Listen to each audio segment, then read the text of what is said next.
Good morning, my friends, and welcome back to the Watch Wendigo YouTube channel. Today, we're going to go ahead and go over a full review of the Tristache V2. I've had this guy now since February 23rd is when I received my delivered notification, and I've been carrying it on and off, but pretty consistently, since February 24th.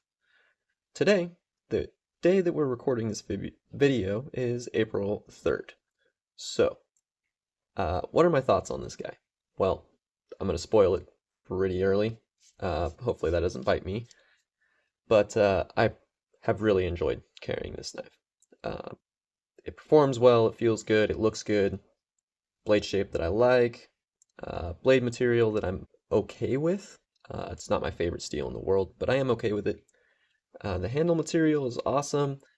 I was a little up in the air about this diamond texturing. It's my first knife to have a titanium handle with this type of diamond texturing, and I didn't think I was going to like it at first. It feels kind of aggressive when you initially just kind of touch it, but in use, it's really good. It offered very good traction, and it grew on me pretty dang quickly. So let's go ahead and go over some of the basic specs of this guy. The overall length is pretty much exactly 8 inches. Your blade length is 3.65 inches, and the cutting edge is exactly 3 inches.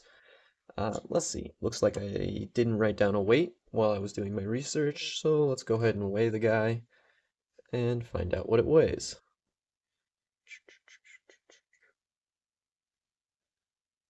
Come on, 0. And let's get the glare off that screen. There we go. So there we go, 4.41 ounces, which isn't super light, but definitely isn't heavy either. Realistically, it feels very good in the hand, so I'm going to say the weight is pretty much perfect for the size of knife. No complaints whatsoever. Let's get that off the scale and get the scale out of our way. Alright, so the blade steel on this guy is 154 cm, and the claimed Rockwell range, or HRC range, is going to be 61 to 62 HRC. That's pretty good. The OEM for this knife was Kubi, and as pretty much anybody who's going to click on this video and is going to be interested on this knife is already going to know, this knife was designed by Tri-State EDC, another very popular reviewer, content creator in this specific niche. He's a very energetic guy. I enjoy his content quite a bit. He's entertaining, and part of the reason why I decided to start doing this as well. Okay, so let's dive into it a little deeper. The price range on this guy is about 150 bucks. $149 was the price that I paid on Blade Binge, and really, for the quality of this knife, pretty dang good. The action, I have it written down as good. So I rated it on a scale of 1 to 10, and I said that it falls somewhere between a 6 out of 10 and a 7 out of 10. And I actually would have rated this higher had I not recently handled some, admittedly, far more expensive knives, where you basically feel absolutely nothing in the action. But just because I gave it a 6 out of 10 or a 7 out of 10 does not mean that it's bad. It's actually quite good. Better than a lot of knives that I have paid more for. I'm just going to start being a little harder on knives as far as the action is concerned, because now I know what it feels like when a action is truly phenomenal. It is very drop shutting to the point to where it's almost a little bit of a finger guillotine. I personally like that. A lot of people won't. It did bite me once or twice because it just falls shut so dang quickly. But again, that's kind of a user error thing. That's not the knife's fault. It's absolutely operatable without having it bite you, especially if you're not always kind of showing off and just letting the blade, slam shut. But I like that. I really like a knife that drops hard. I guess I'm a glutton for punishment, but it is what it is.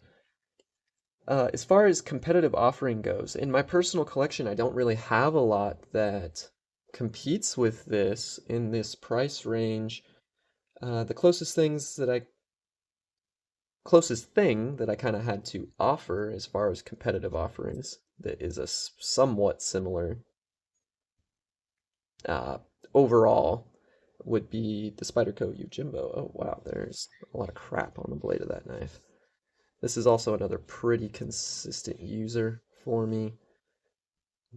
You're looking at basically a 3-inch cutting edge as well, and a similar blade shape, but that is pretty much where the comparison is gonna end for these guys. Um, one is utilizing G10, the other is utilizing titanium, obviously titanium being superior. One is, I'm gonna call that a liner lock, and the other uses Spyderco's compression lock. So not very similar. Sorry, I don't have better competitive offerings to show you guys, but I just don't have a lot in my collection that really competes with this at this price range. And that is one of the things that makes this special to me is you're getting really good quality for about 150 bucks. Um, to me, it stood out a little bit in this range. I'm not going to say that there's nothing that is in this price range that feels just as good, looks just as good, but not a lot that I personally had in my own hands. Um, some other things that I kind of would compare it to, in use, it felt similar to my Ziphius, but obviously this is a far more expensive knife. So again, not really a fair comparison. Let's try to do some size comparison here. I have a lot of weird oddball knives and not a lot of super popular, super common knives, so you'll have to bear with me on size comparisons. I do plan on picking up a bug out and maybe a pair 2 and pair 3 for size comparisons. That seems to be kind of the standard of what everybody utilizes is the pair 2 and the pair 3 because so many people just know what size those knives are. So here is the Benchmade Osborne. That's going to be a pretty popular knife that a lot of people are going to know the size of. So there's that comparison. Another comparison to another knife designed by maybe arguably my favorite content creator. This is the Vertilock Excalibur, sorry. And as you can see, the Tristache, very slightly bigger than the Osborne, and very slightly smaller than the Excalibur. Let's get these out of the way again. Oh, we're leaving that guy there, and that's the subject of this review. Okay, so detent. I was actually extremely happy with the detent on this as far as reverse flicking goes. I would say that detent is dang near perfect for me as far as the reverse flick goes. Looks like I rated it a 8 out of 10 or a 9 out of 10. Zero lash. Sorry, that was me pulling just a little too hard, but no lash whatsoever. It's very solid, held in there well. Deployment, absolutely buttery smooth, buttery perfect on that reverse flick for me. The front flipper, now bear with me, I'm bad at this. I can do it though. And there's a couple of knives in my collection that have front flippers that I just physically cannot operate at all. So again, I'm going to give that a big W. That's a win in my book. Ergonomics. Yep, they're really pretty good. Uh, I didn't feel necessarily locked into any one position on this knife. It feels good here, feels good back down, on, fully on the handle, not utilizing the finger choil. Now, if I had to nitpick it personally, I would have liked to see some material removed here in an arch to give you a little bit more of a homey feel for your back two fingers here, your would be your ring finger and your pinky finger. But that's really nitpicking. I did not have any ergonomic complaints while utilizing this knife, at least not anything significant.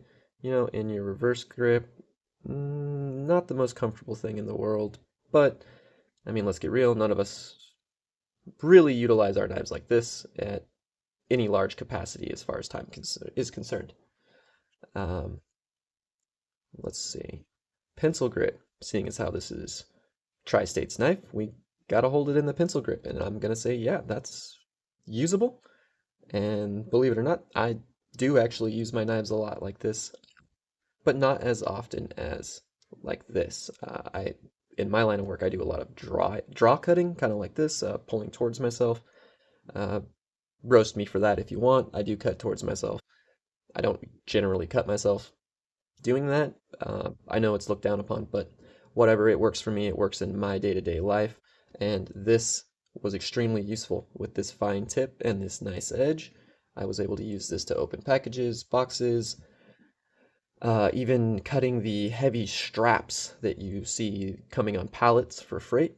This guy passed through all of that just fine, no major complaints whatsoever.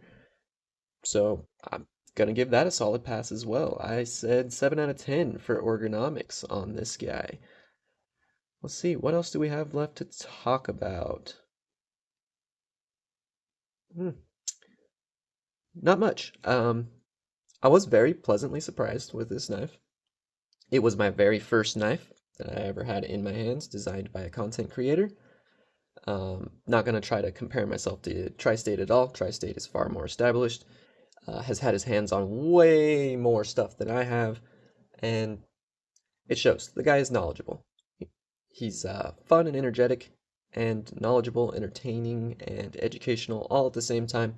Very similar to Metal Complex. He's fun and entertaining all at the same time, as well as being educational. So I'm gonna give this knife a huge W for me.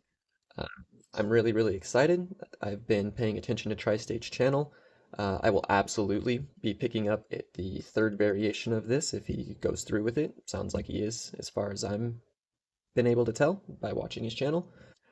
Um, if I'm gonna nitpick it, so let's nitpick it and say a couple of improvements I would have liked to see as far as this knife is concerned. And these are all going to be very small and they're subjective. Some people would like these changes, some people wouldn't. So this is just things I would have liked to see, not necessarily the whole community as a whole. So let's start with the jimping. This jimping is okay. It does offer some traction, but I do feel like it could have and should have been slightly more aggressive, and it's already so close to following it all the way out to where the blade sweeps down. I personally would have liked to see the jimping just go all the way down to where the blade swoops. I do hold my knives like this a lot of cutting like this, especially on those big shipping straps that I was just talking about a second ago that you see on freight.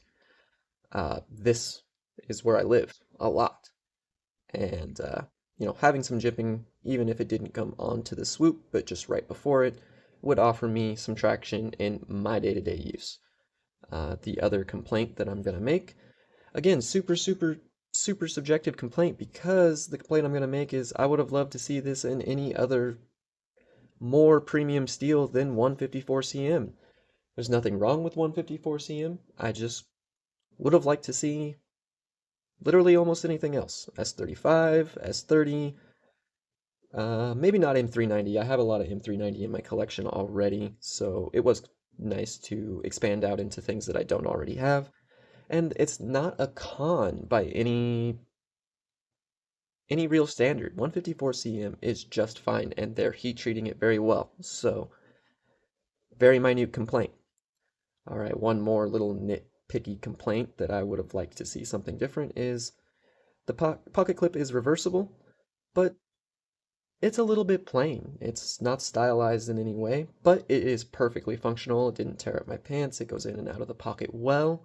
So again, not a real complaint, just a personal preference that I would have liked to see something slightly more stylized.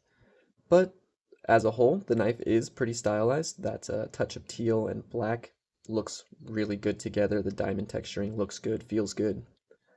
So, is there really anything to complain about? No, not any real complaints, not from me. I think Tri-State did a good job, so did Kubi, and this knife is gonna get a huge recommendation from me. Unfortunately, good luck finding one.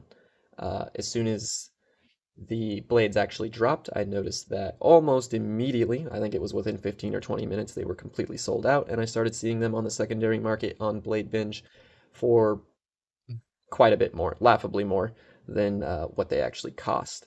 Uh, 2 days after they were sold out, I started seeing these for 220, 250 on Blade Binge. Shame on those people. They should not be doing that. Uh, don't do that, guys. Don't go buy knives and then buy a bunch of them or more than you actually want for yourself and then immediately hike the price up 80 to $100 on the secondary market. In my opinion, personally kind of scummy, and I don't approve of that at all. If you don't want the knife and you haven't really used it, it is worth what you paid for it. In my opinion, I know I'm going to probably get scorched a little bit for that in the comments. I'm okay with that.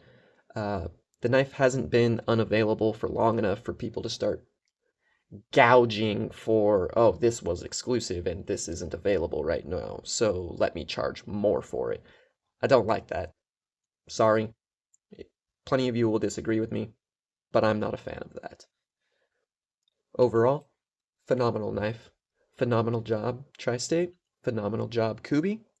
And Blade Binge made the purchasing, shipping, delivery process super easy, super helpful.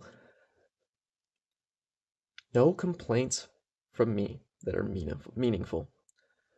Okay, guys, if you enjoy the content that I produce here on my channel, please give me a like and subscribe. It really does help small channels like mine to grow. And it also inspires us to continue to do this, continue to push through and improve our content for you guys. So, that's it from me today. Please like and subscribe. Wendigo, signing out.